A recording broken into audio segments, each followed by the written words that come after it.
Welcome to Milestone Moments, the show where we explore the journeys that lead to success. I'm Sheila Slick, your host and founder of 5 Milestones. In every episode, we will bring you insights from the minds of entrepreneurs, leaders, and experts who will share not just their expertise, but the milestone moments that have reshaped their journeys and led to significant achievements. So if you're looking for motivation, you're in the right place. Subscribe now and discover the milestones that mark the path to success. Hi, everybody. Thank you for joining us today in Milestone Moments in Business and Leadership. I'm Sheila Slick, your host. And today, my guest is Leah Forney. She's a 9-time published author, a professional speaker, a visibility activator, and a sexual assault thriver turned advocate and activist. Welcome to the show, Leah. Thank you for having me, Sheila. Based on your impactful background and the objectives of your podcast and your Save Me movement, I'd love for you to share with our audience the journey that you went through from a sexual assault thriver to an advocate and founder of Save Me movement. Could you share a little bit about that? Yeah, absolutely. So I was sexually assaulted January 27, 2013, a little over a decade ago. And it happened in my apartment in North Carolina. I was new to the state of North Carolina, and how I came in contact with my perpetrator was he worked at a car rental place. And so I had a little hoopty and it happened to break down. And so I went to wanted to rent me a car. And when I couldn't rent me a car, he offered to drive me home. So he kind of learned where I live. Well, he asked me to go on one date. I went on that one date, and, sometimes you meet somebody and you're like, something about them just does not sit right with you. And so after that one date, I decided that I just didn't want to see him anymore.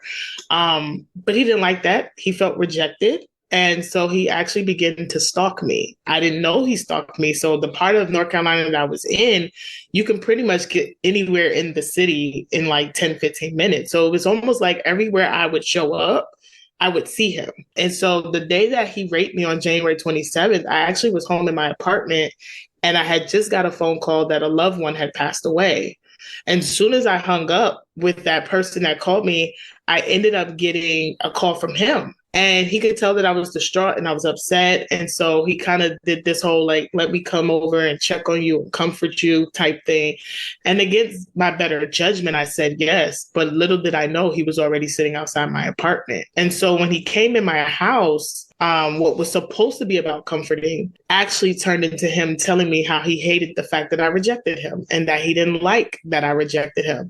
And so I kind of had this innate feeling that something was getting ready to happen. I wasn't 100% sure what it was, but something in my gut was saying, you need to get this person out of here. Danger, danger. It was kind of the feeling I had. And so I kind of started to try to see what I could say to get him to leave. And he wouldn't leave. And so finally, when I thought that he was getting up to leave, is when he grabbed me and sexually assaulted me right in my living room. And so after the sexual assault happened and he left, I immediately showered. And I know now that that's probably the worst thing you can do, because at that point in time, your body becomes like evidence, right, to crime labs and everything. But I just wanted to get the feeling of him, his touch, his scent, all of that off of me. And so I did not immediately report. And the reason why is because I'm a woman of color. And the first thing I thought was, who's going to believe me? And what actually helped me to report was my spiritual parents, my mom and dad. They encouraged me to report because they did this type of work in the community at the time. And so it took me about 2 days. I finally reported. And when I did, I had a male detective come to my home. And he asked me 5 to 7 times, Sheila, was I absolutely sure that I was raped?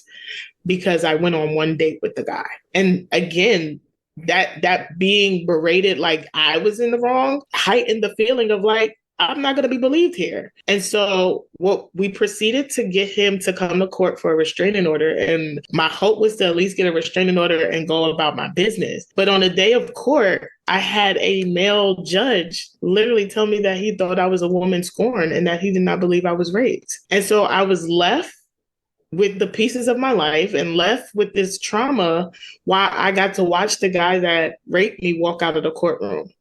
And so I broke down, and I never forget that it was a male sheriff that turned around and threatened to lock me up if I didn't get it together while I'm watching this happen.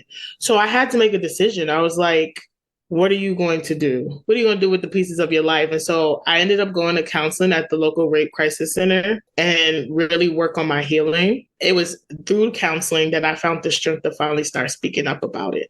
And so I first started talking about it a year after my assault. In 2014 was the first time I talked about it, April 2014, at a Take Back the Night.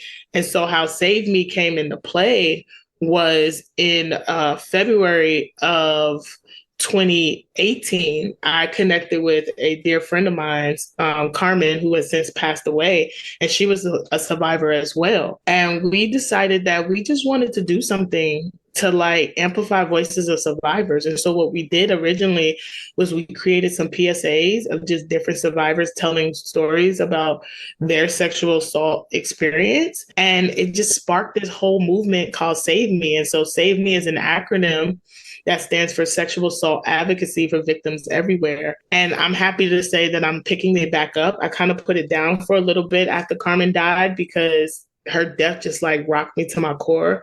But I knew that in order to continue what we started and the legacy that she left behind, I had to get back at it. And so Save Me is being rebirthed and revamped now. And we're going to do bigger and better because it is our goal to really amplify the voices of survivors and victims of survivors of sexual assault everywhere. And so that's kind of how it got started.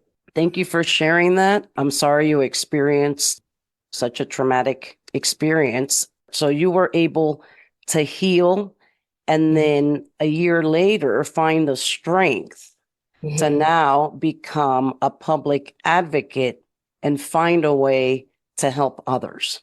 Yeah. Other than that, like, was there a turning point, like something that just clicked in your head that said, you know, I'm done with the counseling and now I'm going to go out and make a difference and create this awareness, that just said, I'm ready for it? Yeah, so I would say I started speaking up about it a year after, but what really kicked it into high gear was actually in 2022, June of 2022, that same police department who failed me the first time, they actually ended up calling me.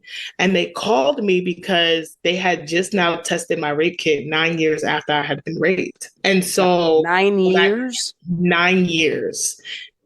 And when they called me, they were like, hey, do you remember reporting a rape in 2013? We tested your kit and there is DNA from your perpetrator. What would you like to do? And when I got that call, I will be lying if I said I wasn't shocked because I was totally like, what? But at the same time, it was kind of this feeling of like, wait a minute, it took you 9 years to do this? And what I discovered at that time when I was having the phone call was that the laws in the state of North Carolina at that time said that if you were raped by someone you knew, they didn't test the kit. And so as the detective is explaining this to me, I said, well, that's stupid because statistically, we know 53% of sexual assaults that happen, the person knows their perpetrator. This ain't the boogeyman that we believe or the person that's in bushes. Like, this is somebody you know. And so when I got that call, I prayed. I'm a very spiritual person. I was kind of like, okay, God, what am I supposed to do with this information? Because if it took 9 years for me, I can only imagine how many more people are waiting. And so what I did was I started researching and I discovered that here in the United States of America, we have a horrible backlog of untested rape kits. Over 225,000 people, rape kits have not been tested. And so I had a conversation with a dear friend of mine who advocates for gun violence. And she was like, Leah, start partnering with some of the organizations that are already doing the work because they're always missing the survivor's voice. And so I did that. I started reaching out And one of the federal coalitions in my state of Maryland reached back and was like, absolutely, like, how can we work together? And so that's what led to the advocacy full time, because then I got the opportunity to like train law enforcement and to speak at Attorney General's conference and really get them to understand that not only are we dealing with people who have been violated through sexual trauma, but now we have this other violation because you have not tested their rape kits. And so that was the turning point, that getting that call in 2022 to kind of made me be like, okay, we need to take this up a notch and really be that voice for those who don't have the courage to say it yet. Yes, 9 years. I mean, it surprised me when you said it. I was like, did I hear it correctly? Nine, Yeah, 9 years. So you're a professional speaker. You're an expert trainer. You dedicate yourself to educating others and advocating for survivors of sexual assault. Yeah. Can you discuss some of the most significant impacts that the Save Me movement has achieved so far? Yeah. So I think the biggest thing is always just hearing from other survivors how my story impacts them. I'm blessed to be able to have shared so many stages from, like I said, law enforcement, attorney generals, women of color conferences. I actually just landed a keynote for a college in New York City this upcoming April. And I love the fact that I get to show them that there is life after sexual assault. I think oftentimes what I have found in my work is that a lot of survivors feel stuck at the point of their trauma. And so when they see someone like me who's moved through their trauma and has made it on the other side and now has a Save Me movement and is speaking out and advocating, it gives them hope. And that's what I want more than anything. I want that every time people hear my story, that they walk away with some hope, that there's life after, that you don't have to be bound by your trauma. And in fact, that you can actually get your power back. When I was sexually assaulted January 27, 2013, that was 3 days before my birthday. And so for a long time, I felt like I had this dark cloud. And so what I ended up doing was taking that day and reclaiming it. And now I call it my rebirth day.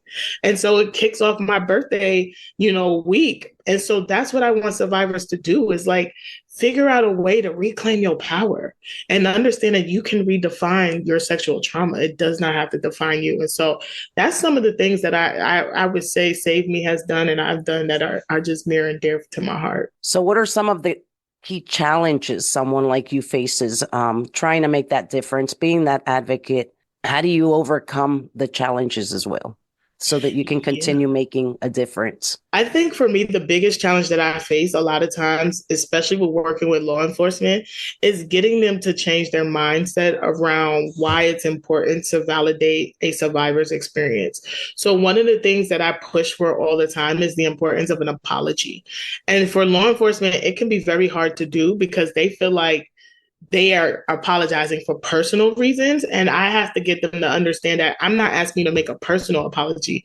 I'm asking you to apologize on behalf of a system that failed these men and women, right? The fact that you have to call them 9 years later and say that we just tested your rape kit. The fact that you didn't believe them in the beginning for whatever your biases or preconceived notions are. That is probably the biggest challenge. I think the other challenges is we got laws on the books that need to change. Like, we have laws on the books that need to change. Here in the state of Maryland, I was blessed to be able to help get some laws changed in April of last year for just being able to remove things like marriage being a defense to a sex crime. For 75 plus years, that was a law in the state of Maryland, where if you were married and your husband or your spouse sexually assaulted you, they could get away with it because they felt like you were married. Well, that's an antiquated law, because that tells me that we still think that people are property, right? And so that's a challenge when you have to go to these states and you have to basically challenge their laws and be like, why is that even still on the books? There are still some states that don't even have a clearly defined consent law. So it's like they see sexual trauma as, oh, did they force you? Well, if I just said no, whether there was force or not, it's still considered sexual assault. And so those are some big challenges that I push for all the time is how do we change these laws? How do we get law enforcement on board with you have to acknowledge that there was a wrongdoing that were done to these survivors that you have come in contact with. And so I would say that's the two biggest ones. How I choose to overcome is being mindful that I'm doing this for the survivor. So while I'm up against the politics and I'm up against the red tape when it comes to this work, my goal is to be the voice for the survivor. And so I keep that in the forefront of my mind, even when it gets frustrating, to remind myself that you're doing this for other survivors like you who have yet to find the courage to tell their story. Oh, that empathy is key to being a great leader. Yeah. So thank you for sharing their voice. So for if any of our listeners are survivors and they're, looking for ways to heal, to thrive, or looking for support or looking to contribute, to this cause, what advice can you offer? Yeah. So I always tell people who want to get into this type of work, one, make sure you do your own healing, right? So go to counseling. I'm big on counseling. For those who have a faith in a higher power, like I always tell people, you don't have to choose. I'm a Christian. I believe in God. And I always tell people, I've never felt like I had to choose between therapy and my belief in God. I feel like they go hand in hand.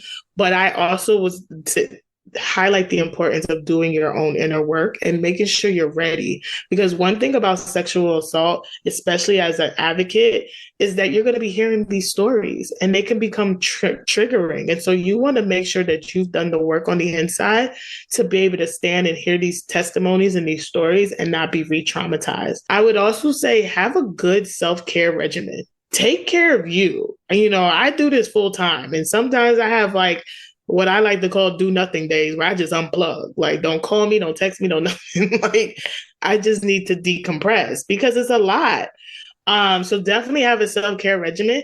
And if you really want to get into advocacy, start partnering with the organizations that are local to you. Like reach out and tell them, hey, I'm a survivor. That's exactly what I did. I was like, hey, I'm a survivor. Would love an opportunity to meet with you and see how we can do this together. That is what's missing from the work that they're doing, because we have all the statistics. We can talk about it from a political perspective. Very rarely do they get survivors who are healed enough to be like, how can I work with you? How can I partner with you?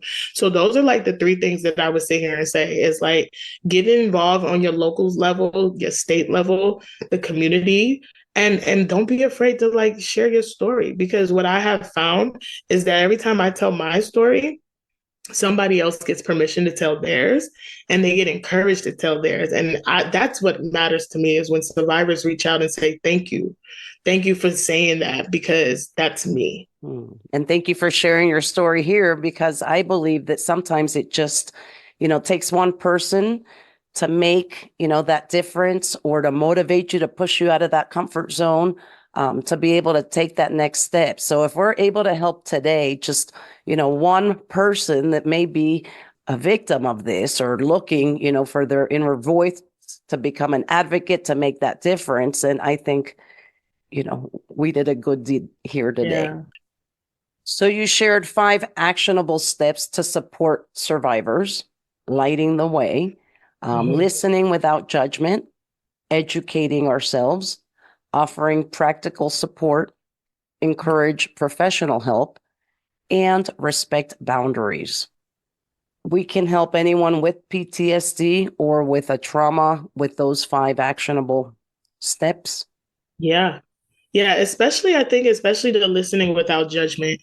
And I say that because people want to be able to share that they've been through something, but their biggest fear is not being believed or being judged, right? So I think it's very important that we create safe spaces physically, but also we are emotionally safe spaces for people. Now, one of the things I will say, and I'll add to that, is it's going to be important when supporting survivors that you assess your own capacity, right? Because again, you're dealing with somebody's trauma.